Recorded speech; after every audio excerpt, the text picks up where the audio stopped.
अऊज़ु बिल्लाहि मिनश्शैतानिर्रजीम बिस्मिल्लाहिर्रहमानिर्रहीम। अस्सलामु अलैकुम। आज हम जिस टॉपिक पर बात करने वाले हैं वो बहुत ही ख़ास है। बहुत सारे माँ बाप के लिए ये एक बाइस क्या कहना चाहिए परेशानी का बाइस बन जाता है कि उनकी बेटियाँ हो रही हैं।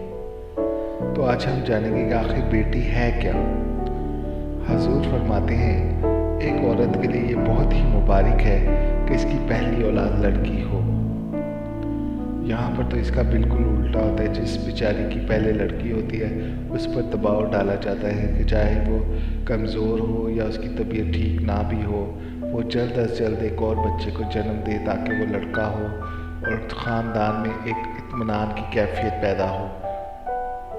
जिस शख्स की बेटियां हो इसे बुरा मत समझो, क्योंकि मैं भी बेटी का बाप हूँ। ये हजूर सल्लल्लाहु अलैहि वसल्लम फरमा रहे हैं।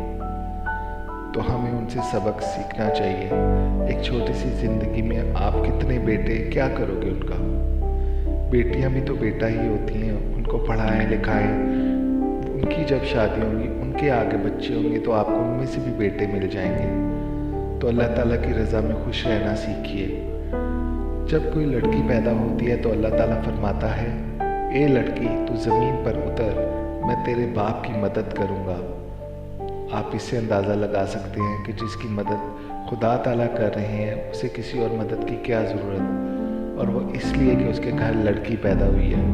तो हमें इसके लिए शुक्र अदा करना चाहिए। आजकल लड़के के चक्कर में पड़कर लोग 5-5, 6-6 बेटियां पैदा कर लेते हैं, लेकिन उनके बाद उनका ख़र्चा उठाना उनके लिए काफ़ी मुश्किल का बायस होता है। तो अगर किसी की 2 बेटियां भी हो जाए और उसकी इस्तिताअत जो है वो इतनी ना हो तो इनको भी बेटा समझकर वो अपनी ज़िंदगी अच्छे से गुजार सकता है, बेटे को अच्छी तालीम दे सकता है जो आगे जाकर उनके काम आएगी। तो मैं उम्मीद करता हूँ कि अल्लाह ताला की रज़ा में हम खुश रहना सीखेंगे।